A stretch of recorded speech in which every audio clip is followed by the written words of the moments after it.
여러분, 옛날에 말이죠. 집안이 망해가는데도 남을 먼저 생각하는 막내 도련님이 있었습니다.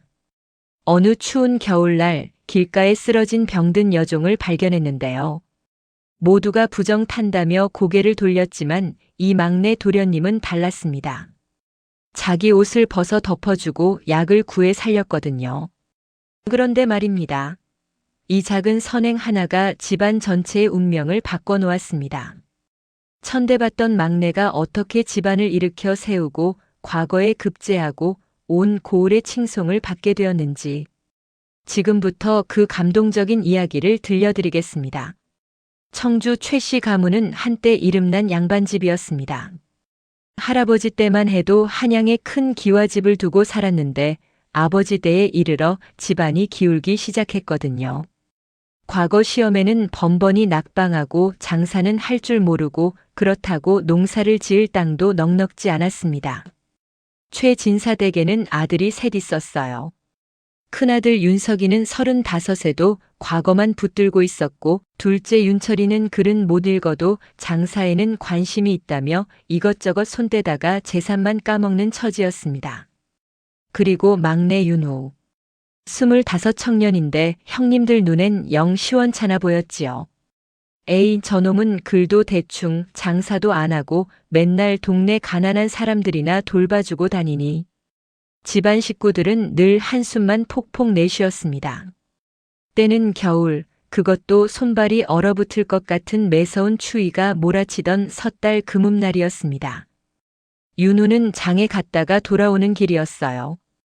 해는 벌써 뉘엿뉘엿 넘어가고 찬바람은 쌩쌩 불어대는데 말이죠. 이런 날은 빨리 집에 들어가 아궁이에 불이나 떼야 할 텐데. 중얼거리며 걷는데 길가에 사람 하나가 쓰러져 있는 게 아니겠습니까? 가까이 가보니 20살쯤 되어 보이는 여인이었습니다. 남루한 옷에 얼굴은 흑투성이, 입술은 파랗게 질려 있더군요. 아이고, 이거 큰일 났네. 윤우가 달려가 여인을 흔들었지만 미동도 하지 않았습니다. 마침 지나가던 동네 사람들이 고개를 내저었어요. 저건 다른 마을 종년이라더니 주인한테 맞아 도망쳤다는데 부정타니 건드리지 마시게나. 맞아요. 저런 거 거들었다간 탈이 나요. 하지만 윤우의 생각은 달랐습니다. 사람이 죽어가는데 신분이 무슨 상관입니까? 저도 누군가의 자식인데요. 윤우는 자기가 입고 있던 두루마기를 벗어 여인에게 덮어주고 등에 업었습니다. 여인의 몸은 얼음장같이 차가웠고 숨소리는 가늘디 가늘었어요. 집으로 돌아온 윤우를 본 어머니가 깜짝 놀랐습니다. 아니, 윤우야. 이게 무슨 짓이냐? 하지만 윤우는 단호했어요. 어머니, 사람 목숨이 경각에 달렸습니다. 제 방에 눕혀두고 제가 돌보겠습니다. 큰형 윤석이가 버럭 소리쳤지요. 이 미련한 놈아. 천한 것을 집안에 들이면 어쩌자는 거냐? 당장 내보내. 둘째 윤철이도 거들었습니다. 맞아, 우리 집이 얼마나 어려운데. 쓸데없는 짓 하지 마. 하지만 어머니는 달랐습니다. 윤우의 눈빛을 보니 예사롭지 않았거든요. 평소에 순한 막내가 이렇게 고집을 부린 적이 없었어요. 그래, 일단 살려는 놓고 보자. 하늘이 무심하게 보고만 계시겠느냐. 어머니의 한마디에 형님들은 불만스러워했지만 더 이상 뭐라 하지 못했습니다. 윤우는 밤새도록 여인을 간호했어요. 따뜻한 미음을 조금씩 먹이고 찬물로 이마를 식혀주고 약방에서 얻어온 약을 다려 먹였습니다. 정성이 지극했지요. 사흘째 되던 날 여인이 가늘게 눈을 떴습니다. 여기가 어디입니까? 윤우가 환하게 웃으며 대답했어요. 정신 차리셨군요. 걱정 마십시오. 이곳은 안전합니다. 여인의 이름은 옥분이었습니다. 옆 고을 홍참판 댁의 종이었는데 참판 마님의 구박과 도련님의 추행을 견디다 못해 도망쳤다더군요. 도련님께서 하루가 멀다 하고 저를 괴롭히셨습니다. 참다가 어느 날 밤 몰래 빠져나왔는데 옥분이가 눈물을 뚝뚝 흘리며 말했어요. 그런데 어찌 이런 은혜를 베푸십니까? 저는 천한 종년인데. 윤우가 고개를 저었습니다. 사람이 귀천이 어디 있습니까? 하늘이 보시기엔 다 똑같은 자식들이지요. 몸조리 잘하시고 기운 차리면 그때 생각하시면 됩니다. 그 말에 옥분이는 가슴이 뭉클했습니다. 태어나서 처음으로 사람 대접을 받는 기분이었거든요. 도련님, 이 은혜는 죽어도 잊지 않겠습니다. 하지만 집안 분위기는 그리 좋지 않았습니다. 큰형 윤석이는 매일같이 투덜댔어요. 저런 것 하나 먹이려니 쌀이 얼마나 드는지 아느냐? 우리도 먹고 살기 빠듯한데. 둘째 윤철이도 거들었지요. 맞아, 빨리 내보내. 소문이라도 나면 우리 체면이 말이 아니야. 양반 집에서 종년을 거두었다니 동네 사람들이 뭐라고 하겠어? 어머니는 안타까워하셨습니다. 아들들의 말도 일리가 있었거든요. 하지만 막내 윤우의 지극한 정성을 보니 차마 내칠 수가 없었어요. 얘들아, 조금만 참자. 저 아이가 몸 추스르면 갈 곳을 찾아주마. 어머니의 중재로 일단은 넘어갔지만 분위기는 날로 험악해졌습니다. 보름쯤 지나자 옥분이는 눈에 띄게 건강을 회복했습니다. 얼굴에 핏기가 돌고 걸음걸이도 제법 경쾌해졌어요. 그런데 이 옥분이가 예사롭지 않았습니다. 말수는 적었지만 하는 일마다 야무졌거든요. 집안일을 돕기 시작했는데 정말 손이 야무졌어요. 아이고, 이 아이 솜씨 좀 보게. 빨래도 이렇게 깨끗하게 하고 바느질은 또 얼마나 야물딘지. 어머니가 감탄했습니다. 어느 날 옥분이가 윤우에게 조심스럽게 말을 꺼냈어요. 도련님, 제가 한 가지 재주가 있습니다. 무슨 재주 말입니까?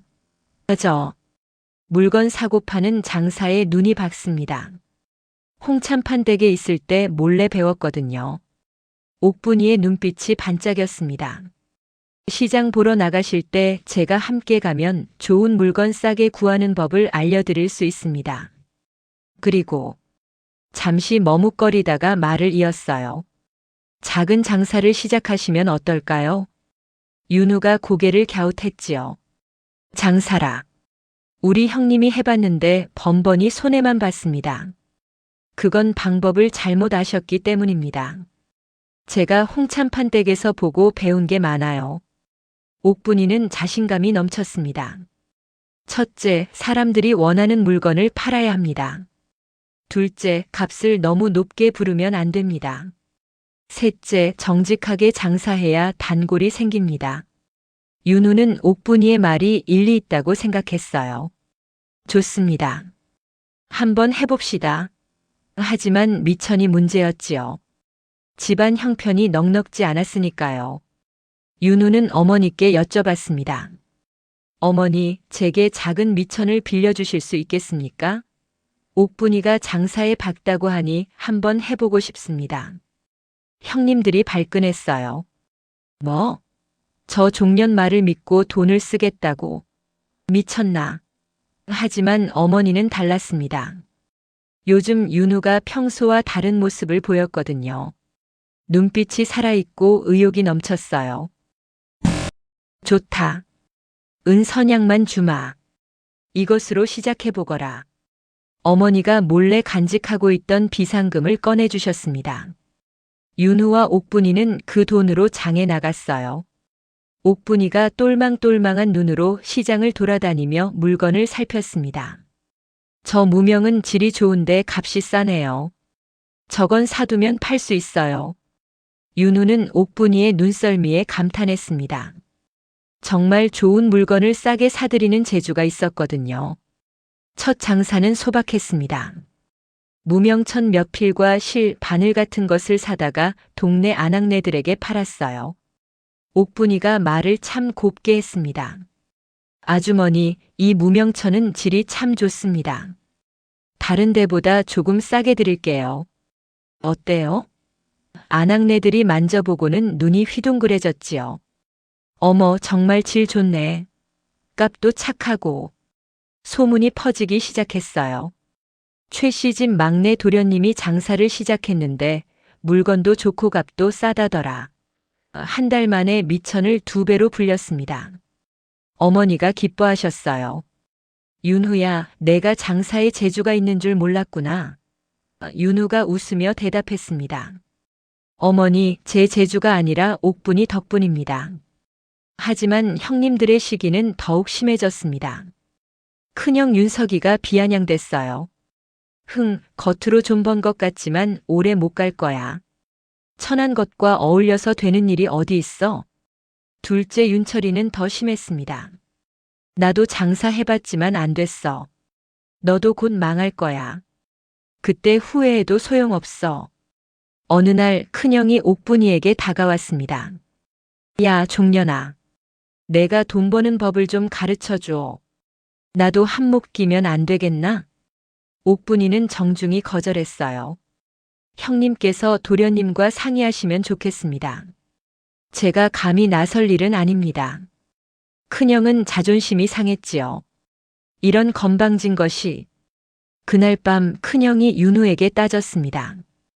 야, 막내야. 내가 벌어들이는 돈 형님들과 나눠야 하는 거 아니냐?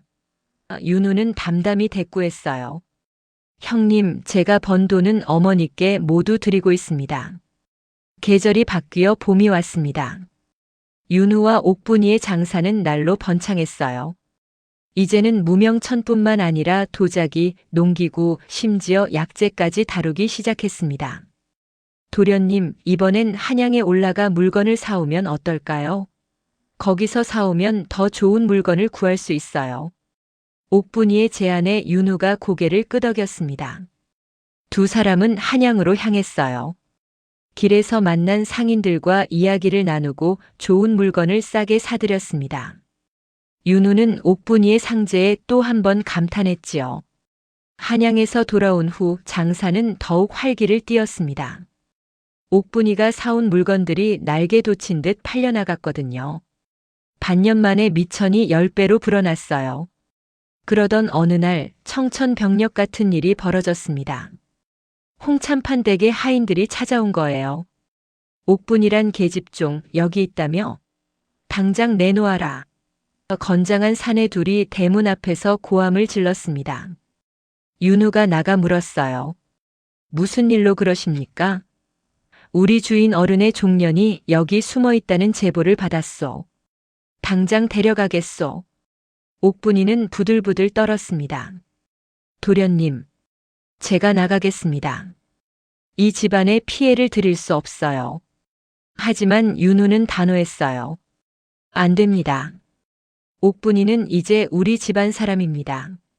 함부로 데려갈 수 없습니다. 홍참판댁 하인들이 비웃었지요. 뭐? 종년을 집안 사람이라고? 웃기는 소리 마시오. 윤우는 물러서지 않았습니다. 옥분이는 홍참판댁에서 도망친 게 아니라 부당한 대우를 피해 나온 것입니다. 이는 하늘도 아시는 일이요. 하인들이 덤벼들려 하자 동네 사람들이 하나둘 모여들었어요. 최 씨 댁 막내 도련님이 무슨 일입니까? 저 옥분이란 아이 참 착하던데요. 마침 고을에 이방이 지나가다가 소동을 듣고 왔습니다. 무슨 일이요? 윤우가 사정을 설명했어요. 이방이 고개를 끄덕였습니다. 그렇다면 먼저 홍참판 어른께 여쭤봐야겠소. 함부로 사람을 끌고 갈 수는 없는 법이요. 하인들은 어쩔 수 없이 물러났지만 눈빛은 험악했습니다. 그날 밤 윤우는 옥분이에게 말했어요. 걱정 마십시오. 제가 꼭 지켜드리겠습니다. 옥분이는 눈물을 흘렸습니다. 도련님, 이런 은혜를 어찌 갚아야 할지. 며칠 후 홍참판이 직접 찾아왔습니다. 화려한 가마를 타고 하인들을 거느리고 위풍당당하게 나타났지요. 최진사댁이 여기요? 거만한 목소리가 울려 퍼졌습니다. 윤우의 아버지 최진사가 황급히 나왔어요. 예, 그러하옵니다만. 홍참판이 코웃음을 쳤습니다. 몰락한 양반이 감히 남의 종을 숨겨주다니. 당장 옥분이를 내놓으시오. 윤우가 앞으로 나섰어요. 참판 어른 옥분이는 제가 죽어가는 것을 살린 사람입니다. 그리고 이제는 저와 함께 장사를 하며 제 집안을 일으키는데 큰 도움을 주고 있습니다. 뭐? 종년과 장사를 한다고? 홍참판이 비웃었습니다. 양반의 채통도 없는 놈 같으니라고. 당장 내놓지 못할까? 윤우는 꿋꿋이 서 있었습니다. 참판 어른 옥분이가 어른 댁에서 어떤 대우를 받았는지 알고 계십니까? 도련님의 추행을 피해 도망쳤고 길에서 죽어가고 있었습니다.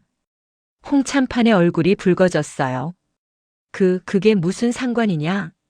종은 종이고 주인은 주인이다. 이때 옥분이가 나왔습니다. 더 이상 윤우 가족에게 피해를 줄 수 없었거든요.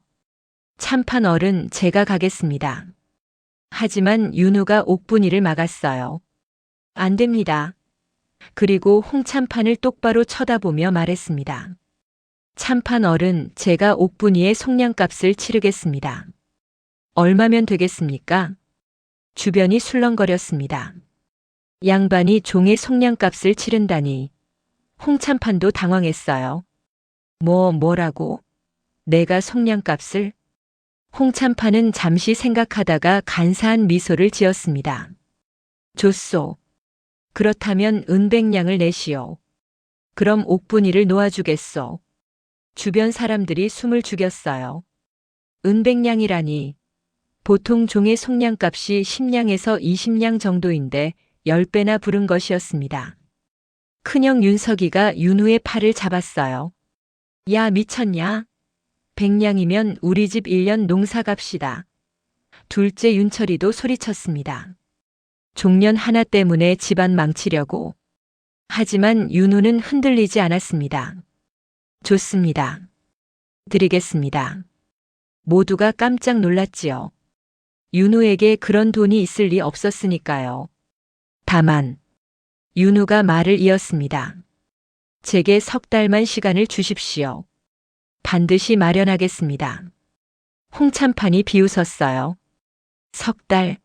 좋소. 하지만 약속을 못 지키면 옥분이뿐 아니라 너까지 곤장을 맞을 줄 알아라. 홍참판이 돌아간 후 집안은 난리가 났습니다.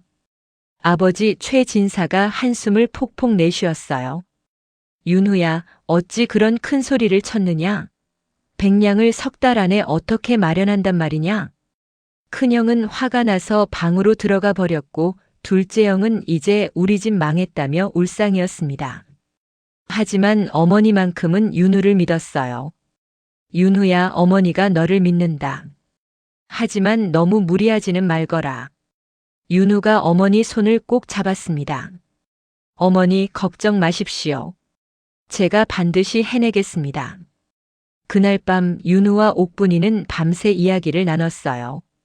옥분아 미안하오. 내 때문에 이렇게 되었소.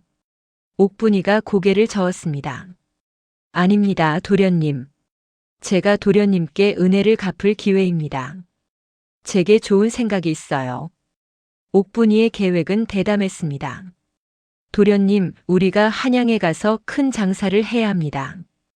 이번에는 귀한 물건들을 사다가 부자들에게 파는 거예요. 하지만 귀한 물건을 사려면 미천이 많이 필요한데. 윤우가 걱정했습니다. 옥분이가 눈을 반짝였어요. 제가 홍참판 댁에 있을 때 알게 된 한양의 거상이 있습니다. 그분께 도움을 청하면 어떨까요? 윤우는 반신반의했지만 다른 방법이 없었어요. 두 사람은 다시 한양으로 향했습니다. 옥분이가 찾아간 곳은 남대문 근처의 큰 비단 가게였어요. 주인은 김대감이라 불리는 거상이었습니다. 어허, 옥분이가 아니냐? 그간 어찌 지냈느냐? 옥분이가 절을 올렸습니다. 대감 어른, 급한 사정이 있어 찾아뵙습니다. 그리고 지금까지의 사정을 설명했어요. 김대감은 옥분이의 이야기를 듣고 고개를 끄덕였습니다. 그래, 내가 그런 일을 겪었구나. 그리고 이 젊은 양반이 너를 살렸다는 거지. 윤우가 공손히 절을 올렸어요. 예, 소인 최윤후라고 합니다. 김대감이 윤우를 찬찬히 살펴봤습니다. 눈빛이 맑고 태도가 정중했지요. 요즘 양반들은 체면만 차리느라 장사는 천하게 여기는데 자네는 다르구만. 김대감이 수염을 쓸었습니다. 좋아, 내가 도와주겠네. 은 50냥을 구워주겠네. 대신 넉 달 안에 갚고 이자는 일할만 받겠네. 윤우가 감격했어요. 대감 어른, 이 은혜 평생 잊지 않겠습니다. 김대감이 호탕하게 웃었습니다. 허허, 은혜는 무슨. 장사꾼은 눈이 있어야 하는 법. 옥분이 눈썰미를 믿고 자네 인품을 믿는 거지. 은 50냥을 손에 쥔 윤우와 옥분이는 곧바로 물건을 사들이기 시작했습니다. 옥분이의 안목은 정말 대단했어요. 도련님, 저 고려청자를 보세요. 저건 명품인데 주인이 급전이 필요해서 싸게 내놨어요. 저 비단은 송나라에서 온 건데 색깔이 얼마나 곱습니까? 윤우는 옥분이가 고르는 물건을 사들였습니다. 그리고 이번엔 조금 다르게 접근했어요. 부자들의 저택을 직접 찾아가 물건을 보인 거예요. 이 청자는 고려시대 최고의 장인이 만든 것입니다. 집안의 갑오로 삼으시면 좋을 겁니다. 윤우의 설명은 정중하면서도 설득력이 있었어요. 놀랍게도 물건들이 순식간에 팔려나갔습니다. 귀한 물건을 제값 받고 파니 이문이 쏠쏠했지요. 한 달 만에 은 70냥을 벌었어요. 2달째 윤우와 옥분이는 더욱 바쁘게 움직였습니다. 이번엔 약재 장사에 눈을 돌렸어요. 옥분이가 홍참판댁에서 배운 약재 지식이 빛을 발했습니다. 도련님, 이 인삼은 산삼 못지않게 귀한 거예요. 하지만 모르는 사람이 많아서 싸게 나왔어요. 윤우가 의심스러워했어요. 정말 그렇죠? 옥분이가 웃었습니다. 제가 홍참판댁에서 배운 게 약재 감별법이었거든요. 저를 믿으세요. 과연 옥분이의 말이 맞았습니다. 그 인삼을 큰 약방에 팔자 2배 값을 받았어요. 이런 식으로 장사를 하니 돈이 눈덩이처럼 불어났습니다. 2달 반 만에 은 120냥이 모였어요. 홍참판에게 줄 100냥과 김대감에게 갚을 50냥, 그리고 이자까지. 윤우는 믿기지 않았습니다. 옥분아, 우리가 정말 해냈소. 옥분이도 눈물을 글썽였어요. 도련님 덕분입니다. 저 혼자였으면 못했어요. 석 달째 되는 날 윤우는 은백냥을 보따리에 싸서 홍참판댁으로 향했습니다. 옥분이와 동네 사람들이 함께 따라갔어요. 홍참판은 비웃으며 나왔습니다. 허허, 정말 왔구만. 하지만 돈은 없겠지? 어디 보자고. 윤우가 보따리를 풀었습니다. 은백냥이 햇빛에 반짝반짝 빛났어요. 홍참판의 입이 딱 벌어졌습니다. 이게 어찌 된 일이냐? 약속대로 은백냥을 가져왔습니다. 이제 옥분이는 자유의 몸입니다. 윤우가 당당히 말했어요. 주변 사람들이 박수를 쳤습니다. 와, 막내 도련님이 해냈다. 정말 대단하십니다. 홍참판은 어쩔 수 없이 속량 문서를 써줬어요.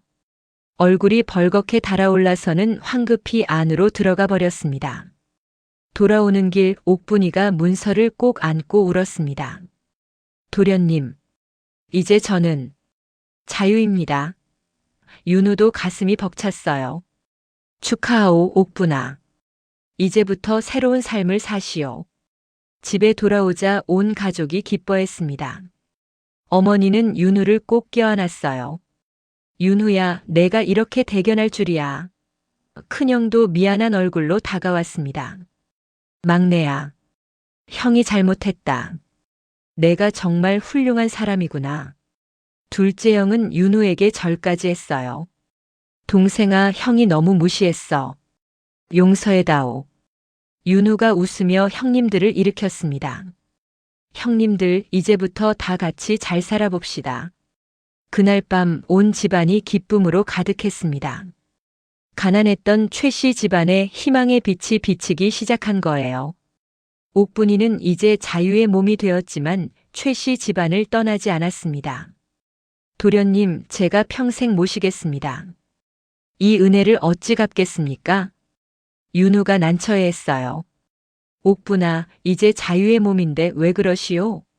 하지만 옥분이의 마음은 확고했습니다. 도련님이 아니었으면 저는 진작 죽었을 겁니다. 제 목숨은 도련님 것입니다.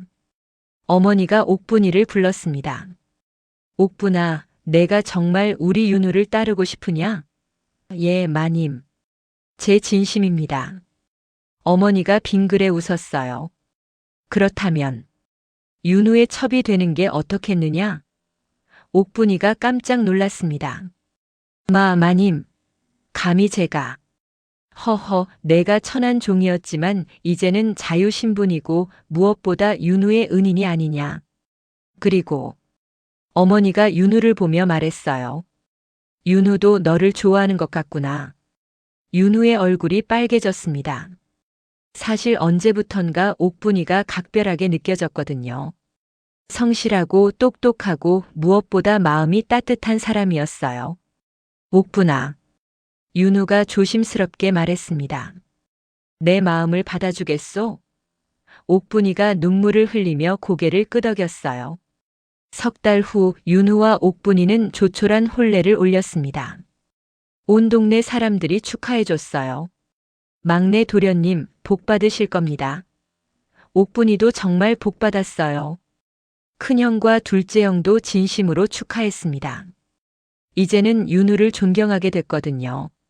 가난했던 집안을 일으켜 세우고 형님들에게도 장사를 가르쳐 주었으니까요. 혼례가 끝난 후 윤우는 한양의 김대감을 찾아갔습니다.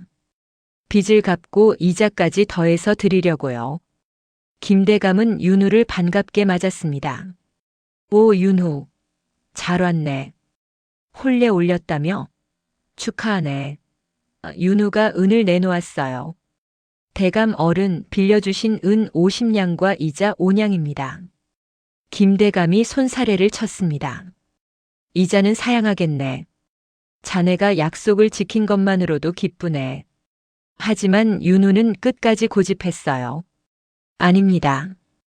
약속은 약속입니다. 김대감이 윤우를 물끄러미 쳐다봤습니다. 자네 같은 젊은이가 있다니. 참 기특하구만. 그렇다면 내게 제안이 하나 있네. 무슨 제안입니까? 내 가게에서 같이 큰 장사를 해보지 않겠나? 자네 안목과 정직함 그리고 옥분이의 재주가 있다면 한양을 넘어 전국으로 뻗어나갈 수 있네. 윤우는 깜짝 놀랐습니다. 한양 최고의 거상이 동업을 제안하다니. 대감 어른. 제가 그럴 만한 자격이 되겠습니까? 김대감이 호탕하게 웃었습니다. 허허, 자격은 이미 증명했네. 석 달 만에 100냥을 번 사람이 얼마나 되겠나? 게다가 정직하기까지 하니 믿을 만하지. 윤우는 고민했습니다. 큰 기회이긴 했지만 집안 형편도 생각해야 했거든요. 대감 어른 송구하지만 가족들과 상의를 해봐야겠습니다. 그렇게 하게. 좋은 답을 기다리겠네. 김대감이 윤우의 어깨를 두드렸습니다. 집으로 돌아온 윤우는 가족 회의를 열었어요. 큰형이 눈을 빛냈습니다. 막내야, 이건 하늘이 준 기회야. 꼭 해야 해. 둘째 형도 거들었어요. 맞아, 우리가 도와줄게. 어머니가 윤우의 손을 잡았습니다. 윤우야, 어머니는 내가 하고 싶은 대로 하렴. 내 판단을 믿는다. 옥분이도 웃으며 말했어요. 도련님, 저도 함께 하겠습니다. 윤우는 김대감의 제안을 받아들였습니다. 그렇게 최씨 집안과 김대감의 동업이 시작됐어요. 큰형 윤석이는 한양에서 거래처를 관리했고 둘째 윤철이는 지방 장시를 돌며 물건을 사고 팔았습니다. 윤우와 옥분이는 물건을 고르고 장사 전략을 짜는 일을 맡았지요. 1년이 지나자 놀라운 일이 벌어졌습니다. 최씨 집안이 지역에서 손꼽히는 부자가 된 거예요. 무너졌던 기와집을 다시 세우고 하인들도 열어두게 됐습니다. 더 놀라운 건 윤우가 과거에 응시에 급제한 거예요. 장사로 번 돈으로 학업에도 정진했거든요. 최윤후 생원 급제. 방이 붙자온 집안이 기뻐 날뛰었습니다. 고을 수령이 윤우를 불렀어요. 최생원, 자네 이야기는 이미 다 들었네. 병든 여종을 살려 집안을 일으키고 과거에까지 급제하다니. 정말 하늘이 돕는구만. 윤우는 벼슬길에 올랐습니다. 작은 고을의 현감으로 부임했는데 백성들을 사랑하고 정직하게 일했어요. 옥분이는 훌륭한 안주인이 되었습니다. 아들 둘과 딸 하나를 낳아 가정을 꾸렸지요. 한때 천한 종이었던 그녀는 이제 모두가 존경하는 어른이 됐습니다. 어느 날 옥분이가 윤우에게 말했어요. 도련님, 아니 영감님. 저는 정말 꿈만 같습니다. 죽어가던 제가 이렇게 행복하게 살 줄이야. 윤우가 옥분이의 손을 잡았습니다. 당신 덕분이요. 당신이 없었다면 나도 우리 집안도 이렇게 되지 못했을 거요. 두 사람은 서로를 바라보며 미소 지었습니다. 한겨울 추위 속에서 시작된 인연이 이렇게 아름다운 결실을 맺은 거예요. 최 씨 집안은 대대로 번창했고 윤후와 옥분이의 이야기는 온 나라에 미담으로 전해졌습니다. 작은 선행이 큰 복을 부른다는 교훈과 함께 말이죠. 여러분 어떠셨습니까? 막내 도련님 최윤우는 아무도 거들떠보지 않던 병든 여종 옥분이를 살렸습니다. 형님들은 반대했고 집안 형편도 어려웠지만 인정을 저버리지 않았지요. 그 작은 선행 하나가 집안 전체의 운명을 바꿨습니다. 옥분이의 재주와 윤우의 정직함이 만나 장사로 큰 성공을 거뒀고 과거에 급제해 벼슬길까지 올랐으니 말입니다. 우리 인생도 마찬가지 아니겠습니까? 작은 친절, 작은 배려가 언젠가는 큰 복이 되어 돌아옵니다. 신분이 높고 낮음을 따지지 않고 어려운 이웃을 돌아보는 마음. 그것이 바로 하늘이 우리에게 원하는 모습이 아닐까요? 힘들고 어려울 때일수록 따뜻한 마음을 잃지 마십시오. 윤우처럼 옥분이처럼 서로 돕고 의지하며 살아간다면 우리 모두 행복한 삶을 살 수 있을 겁니다. 오늘 이야기가 마음에 드셨다면 아래 구독 버튼과 좋아요 버튼을 눌러주시고요. 알림 설정까지 해주시면 더욱 좋은 이야기로 찾아뵙겠습니다. 댓글로 여러분의 생각도 들려주세요. 다음 이야기도 기대해 주시고 늘 건강하시고 행복하세요. 감사합니다.